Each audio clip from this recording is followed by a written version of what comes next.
He's sticking to his guns, but at the same time he says he supports Anthony Albanese, but you have to wonder how much of a help he's being here.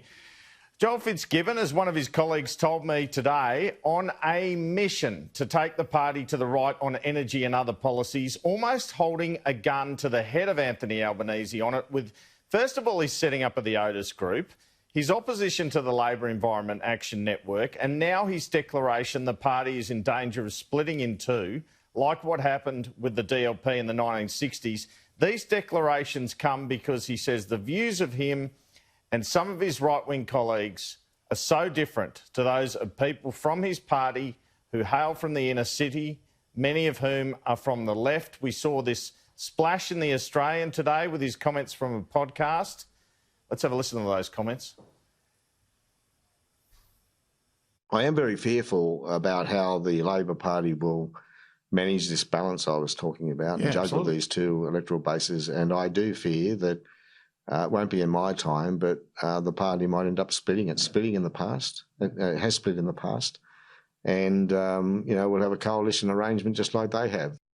Joel Fitzgibbon's plan seems to be that by speaking out continually on these issues, he can force Anthony Albanese and the party's policy position to the right. And if Albanese does not come with him, he may look for another leader, perhaps. That seems to be the implicit threat. He's a New South Wales right power broker after all. Fitzgibbon tells people privately that he believes Albanese, being from the left, can actually bring people to the right, but I guess he's taking no chances. I interviewed him a short time ago and put a couple of these questions to him.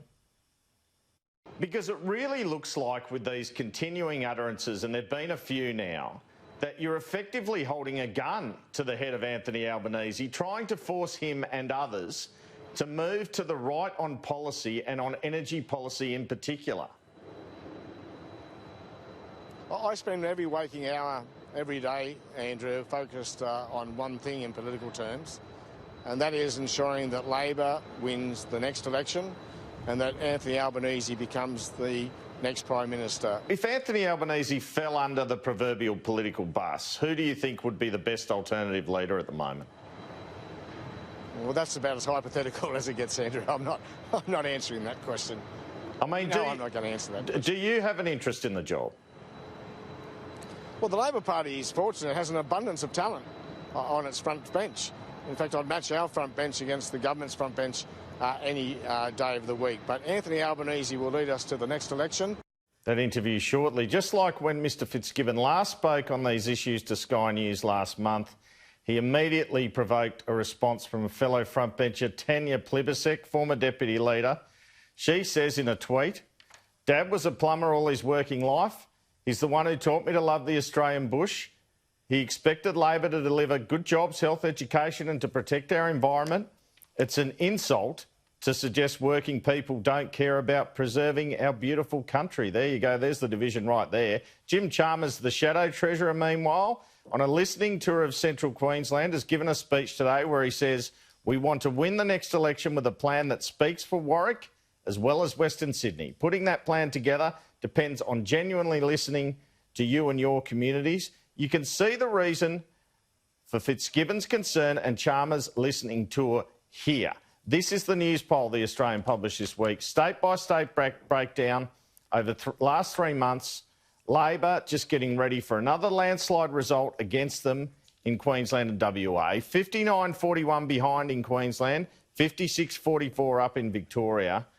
The view of some in the right is that the more progressive inner-city voters who supported them last election will come with the party if they go to the right and try to bring on board those Queensland and WA voters. But if they stay to the left, like they did with the tax and spend and the environmental agenda at the last election, those right-wing, outer suburban people or right-leaning won't go with them. But these utterances by Fitzgibbon must concern Anthony Albanese. He was forced to address them again today. He says sometimes not in his lifetime, something might happen in the future. I'll tell you what I'm concerned about. I'm concerned about today. I'm concerned about the relatives of the people I've met with this morning and aged care.